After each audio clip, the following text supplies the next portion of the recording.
Hello, listeners. Welcome to a special interview of Forever Classic Games. We have the developer of Frogsong, an upcoming indie game that was recently featured in the Wholesome Direct, which was a 40-minute feature of all sorts of indie games that could be described as wholesome. And the developer we have with us is Brandon. Welcome to the show, Brandon. Thank you for having me. I'm excited to be here. And my fellow co-host, Alex. Hey. Yeah. So what exactly is your history with game development? Is this your first project, or are you coming off of other experience? This is my first major game that I've developed. I've played around in RPG Maker and a few smaller, more basic programs for game making before, but this is the first game that I'm making that I feel is like an actual game. So a lot of dabbling, but this is your first full-blown retail release. Yeah. Gotcha. How long have you been in development with Frogsong? It's been about a year now. That's not bad. You hear a lot of stories of individual developers and solo projects taking years and years, and it seems like you've come a long way with 1 year. Yeah, I'm about, I'd say 1/5 of the way in, but a lot of the stuff that I had to program so far was a lot more technical systems and stuff that are going to be used throughout the whole game, so the rest of it's probably going to be much faster to program. That's always a good sign. Then what engine are you using? Unity.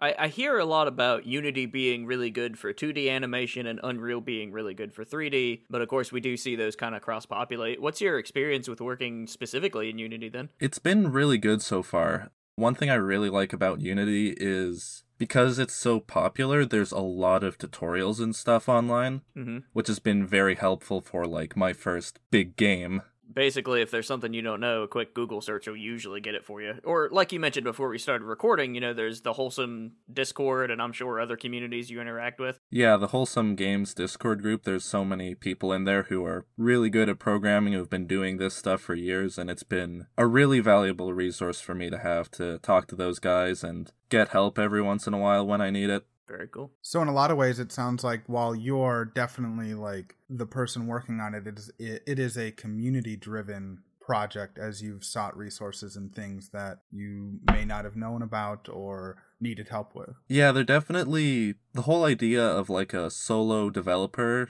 seems really popular to a lot of people, but I definitely wouldn't have been able to make this game on my own. It's been a bit of a controversial discussion here recently, specifically with the inclusion of Bright Memory in the recent Xbox thing. And so a lot of people are like, well, at what point is it a solo developed game? Is it 100% have to be something you develop? Or can you use store-bought assets? So I'm interested on kind of what your thoughts are and just the idea of a solo developer. I personally think that's a really complicated issue. Just because of how many people go into the process of making a game. I suppose if someone did all of the programming, made all of the art assets, even made all of the music, I think they could say they're a solo developer.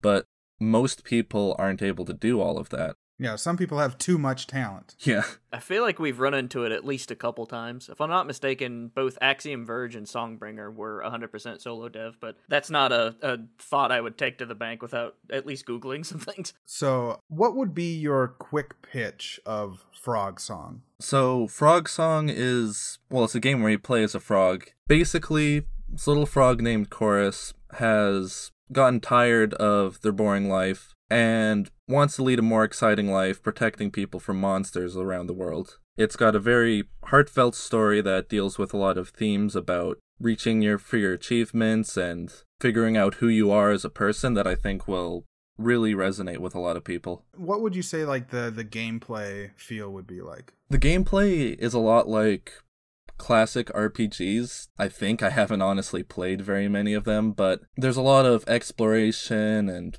fighting monsters and mostly talking to characters. It's a very story-driven, character-driven game. And what would you say kind of inspires Frogsong, both from just a thematic sense and a gameplay sense? Well, early on, honestly, I just really like frogs. I just had the idea one day, I want to make a game where there's frogs. I drew all these pictures of frog villagers and stuff, and I just decided it just made sense for it to have a sort of RPG-like gameplay for it. And it just started developing from there. I started coming up with more ideas for characters and stuff, and eventually everything just started coming together to a really solid state. Very cool. What about visual inspirations? Do you draw from any particular artists or games that inspired the look of your game? Because it is very cute and kind of has this like storybook hand-drawn feel to it. Thanks. I've been drawing as long as I can remember, so I can't say I know all of the inspirations that have gone into my style since it's been developing my whole life, but I've gotten really into animation and cartoons recently, so I think that's been influencing my style a bit, pushing for the feel of the animation as opposed to just animating so that there's characters there. It's supposed to sort of almost feel like you're playing a cartoon. Yeah, and once you go from illustration to animation, it really changes the perspective and the feel of how your drawing style needs to adapt to that, because you're going to draw basically the same picture 100 times, just slightly different each time, and congratulations, you've created like 3 seconds of animation. Yeah. Depending on your frame rate, yeah. What has been unique about the development of a frog character? Because we don't often see too many main characters that aren't human or at least bipedal, but it seems like your character is like a frog, and we don't see that very often. We've definitely seen it as supporting roles, but rarely as main characters. Yeah. It's been interesting to develop because I've been putting a lot of thought into the world to make it seem like they are real frogs. All the characters are supposed to be actual species of frogs, and I think one of the more complicated things was figuring out, honestly, the attack animation, getting this four-legged creature to look like it's swinging a sword properly. Yeah, I can imagine the challenge with that. I think that's probably why we don't see too many four-legged main characters in video games. I can only think of a few, like Spyro or the old-school Lion King platformer, but we often do not see four-legged characters because they don't have the benefit of hands to be able to wield a weapon or to do things and interact with objects. Yeah, I think humans, for a lot of people, are a lot easier to relate to, but I think I've managed to stylize the characters enough so that they're still easy to read. Now, what specifically would you say is some of the like bigger challenges you faced with this development, and how do you kind of overcome that? Honestly, the biggest issues I face have been with coding. I'm not a programmer by trade. Mm-hmm. I've pretty much learned all of what I know about code over the past year of development. Recently, I ran into this really big issue where I was just trying to implement loading screens between levels. Such a simple thing, right? But such an important thing, because if it freezes, they're not going to really know if they don't see a loading animation. But for some reason, this gave me so much trouble, and it broke so many things, and it was probably a week of just hours on end fixing code and messing around in Unity trying to solve the problem. It was a lot of stress just for loading screens. Wow. Something you went in probably thinking, oh, this will be relatively simple. It's just a loading screen. And it ended up being its own beast. Yeah, nothing is simple in programming, unfortunately. What are some of the other challenges that you've faced in being a solo developer, or just with specifically Frogsong as you've been learning? Are there things that you've had to put to the side for now until you've learned more? Yeah, sort of. Right now, for the past year, I was mostly focusing on getting the demo out so that I could show it off to people. So the good thing about that is the game starts off a lot more simple. You know, the boss fight is relatively simple, there's more simple enemies, so I didn't have to worry about programming anything too complicated. But there have been some things like, the first boss, it did take a while for me to figure out how to get it to be still fair. There were times where I was fighting it and testing it out, and its attacks were suddenly getting really rapid. And even when I initially released the demo, there was a lot of people who said that the boss fight felt really difficult for a first boss fight. And I ended up making some adjustments and releasing an update, and eventually I even added sort of a dash move into the demo just because of how many people were requesting something like that. Adding something like that as a request from the fan base How did that impact your thoughts about monster fights and boss fights moving forward? Because I would imagine that would open the door. It makes some of the movement more complicated, so it opens a little bit more doors for you to be able to develop a boss fight around. Yeah, I was initially really unsure about adding it, but now that I did, I'm really glad, because already I've started coming up with ideas for future bosses, and I've even come up with ideas for just the world, like there might be, for example, spiky plants that you have to dash over. I think it opens up a lot of room for some more interesting experiences in the game. I know there's certainly been some slower paced RPGs that I feel like, man, if there was a dash or a roll or something, it would just make this so much better. Yeah. So with the development towards and goal of getting a demo out, did you have plans to bring the demo to like conventions and things? And as they started announcing more cancellation, did that impact your schedule and marketing strategy at all? Well, I'd actually say it impacted it positively. Going to conventions and stuff is currently way out of my budget, but that stuff definitely helped with the development of the Wholesome Direct, which has been really good for marketing. Even just appearing in that video for 15 seconds, I've gotten hundreds of Steam wish lists, hundreds of new followers, hundreds of downloads. It's been really good. That's really awesome to hear that just firsthand you're able to see those numbers grow as a direct result of being a part of something like that. Yeah. Which is encouraging to do more things like that in the future. Yeah, and they're planning on, they don't have an exact date or anything yet. They're still figuring some stuff out, but the people running it would really like to do another one next year. And so that's actually giving me some motivation, because like, hey, maybe I can make a new trailer for next year and stuff like that, you know? Yeah, definitely. I will say that the Wholesome Direct is probably the closest anyone has gotten to the feel and quality of the Nintendo Direct that everybody's trying to emulate. So I actually thought it was super well done. I was really surprised by it. It was well done enough that I actually thought it was a Nintendo-based Direct. I didn't know that it was a totally separate thing. Yeah. Because of how close the Nintendo Switch is tied to indie games, I just thought it was something that Nintendo was doing to like help indie developers on their platform, and that not every game was going to be necessarily Switch exclusive, but will be on the Switch. And so to find out later that it wasn't a Nintendo-based Direct, I was like, wow, that's actually a really high quality production that was put together. Mm-hmm.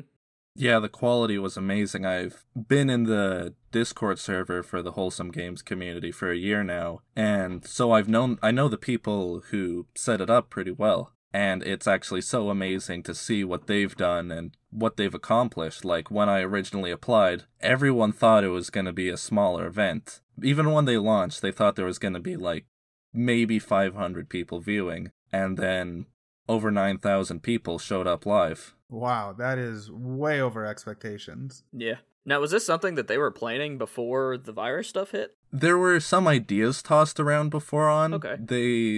They had an idea that they called CozyCon that was more of just wishful thinking. They thought maybe it would be fun to have a convention based around these wholesome games.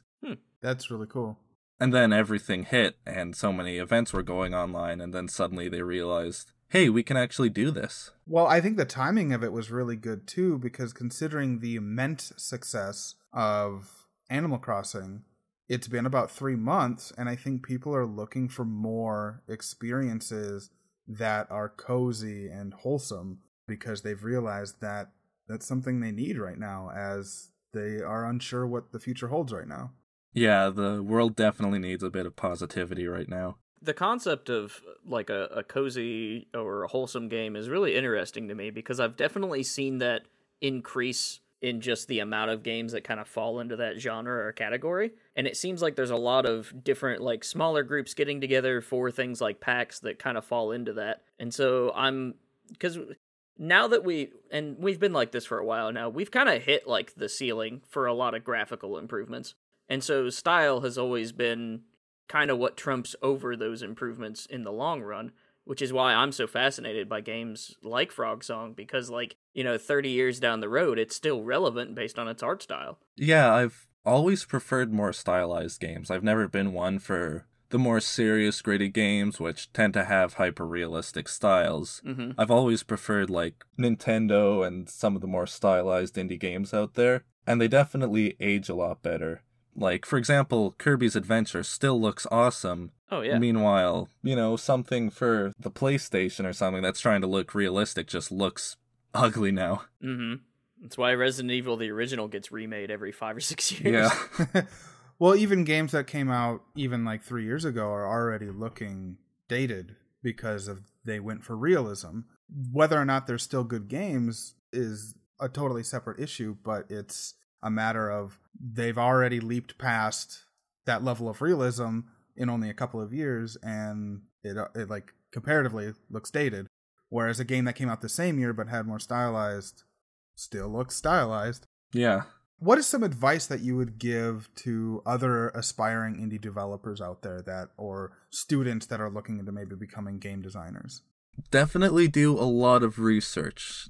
If you've never made a game before, there's a lot more work that goes into it than you'd think. Start small. Like, Frogsong is my first major game, but I've spent years messing around with RPG Maker, figuring out what made level design good and just a lot of the basics. And if you're just starting out, focus on things that you like. That makes sense to me, because I train a lot of writers and kind of coach content creators through Marooners Rock and Forever Classic. And I always tell, Joe and Zach, like, whatever it is you're most excited about, that's what you need to chase, because you'll put in more effort and you'll just have more fun doing it. Which is exactly why I reached out to Brandon for an interview, because I was excited about it, and I knew that the resulting interview would be probably a little bit more energetic than one that I wasn't excited about. Right, yeah.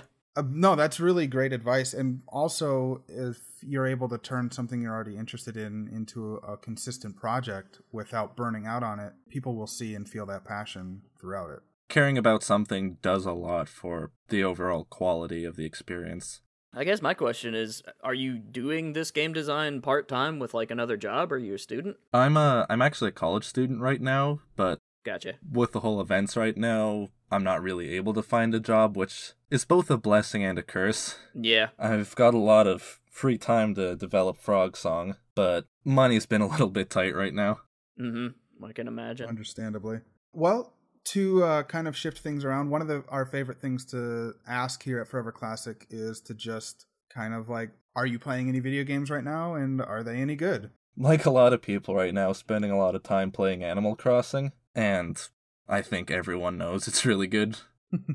And are there any upcoming games that you are excited about? I'm really excited about Hollow Knight Silksong. I loved the first one, and yes, very excited to go back to that world. And a lot of the games that were shown off in the Wholesome Direct, I'm really excited about, like Button City, Sylvan Meadows, Ollioup. There's some really good-looking things coming out of that. Mm-hmm.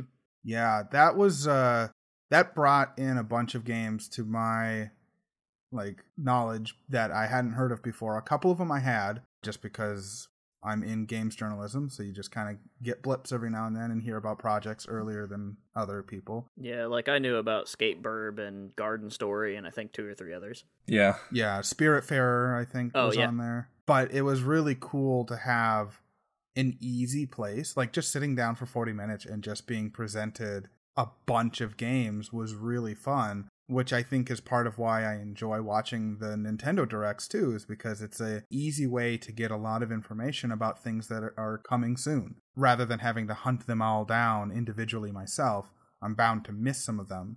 And so there's definitely games on there that would have totally missed if it wasn't for the Direct. Yeah, I think the Direct was amazing. It was actually a really surreal experience seeing some of the games that were a part of it.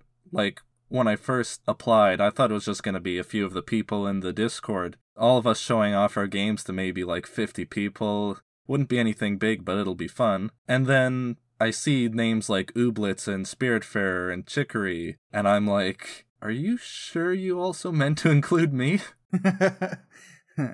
Heck yes, they did. Your game looks great. Thanks. And as of now, the YouTube hit of that is pushing 100,000 views. Yeah, it's amazing. That's awesome. And it seems like, especially this year, that seems to be an excellent delivery method for information for a lot of different groups. Because here pretty soon we're going to have things like the IGN thing and then the Guerrilla Collective, I think is what the other one's called. And so what are your thoughts about, like, we've seen Nintendo do this obviously years ago by introducing the Nintendo Direct and kind of stepping away from a lot of shows in that regards. But what are your thoughts about just like the digital distribution of game information rather than the physical space? Because for me, I love the physical space. It's really exciting and fun, and there's memories made there that just can't be replaced. But I'm also a big fan of these other ones. So I'm just... the idea of it is fascinating to me. I definitely think there are some things that can't be replicated by physical presentation. Like, someone I knew went to PAX and he had a blast. Mm-hmm. But I don't think it'll ever go away. I don't think the physical stuff will ever go away. But I think the digital stuff is going to become a lot more common. It's so much easier for a lot of people. It's so much more accessible. And you can just, like you mentioned, you can just sit down, watch for a few minutes, and suddenly learn about a whole bunch of new games. And that's pretty awesome. Meanwhile, if you were at, like, PAX, you'd have to walk around for a few hours just to see maybe just as many games. Yeah. And especially if you're going there as just, like, a consumer or a player rather than a journalist or a content creator or something, it's a completely different experience. Yeah, I can imagine. Sometimes it's very similar, though, because, like, I was at PAX, and trying to get in to see anything Nintendo creates, like, you have to have an appointment. There's no way you can get in otherwise. Yeah, I can imagine for the bigger companies, there must be huge lines. Like, I saw pictures of their Animal Crossing setup, and it looked amazing, and I can imagine people who've never even heard of Animal Crossing wanting to check that out just based on how cool it looked. Yeah, booth design is really cool. I think in my experience, I got lucky and got in line early for Nintendo, both PAXs I went to, so I didn't have to wait too long. But the longest wait I had was for Monster Hunter World right before it came out, the first time it was playable to the public, and I think it was like a 4-hour wait. Oh, wow. To play the game for 10 minutes, which is completely my fault because I was the only person in the group of 4 that had played Monster Hunter before, and I just wailed on that Jagras. Yeah. Sounds like Disney World. Waiting in line for a few hours for a 5-minute ride. Yeah, which is why whenever I'm at an event, my strategy is always like book as many appointments as I can and basically live either half hour to half hour or hour to hour. Makes sense. I do a lot of running around. Yeah, I kind of like my strategy of having 1 or 2 days that are filled pack and then one day that is a little bit more open that allows me to like have a little bit more freedom to wait in line for a while or check out something I wouldn't have had an opportunity for an appointment before. But for people that are interested in checking out Frogsong, what are the best places to do that? Social media, Steam wishlist. What's the best way for people to find you and your game? On Twitter, the handle is Frogsong Game. It is on Steam. And there's an Indiegogo campaign right now, actually, to help raise a few funds for it. Very cool. Awesome. Well, thank you so much for joining us, Brandon. It was awesome to be able to get behind-the-scenes look at Frogsong, and I'm excited to see what the future has in store for your game. And good luck, man. Thank you, and thanks again for having me.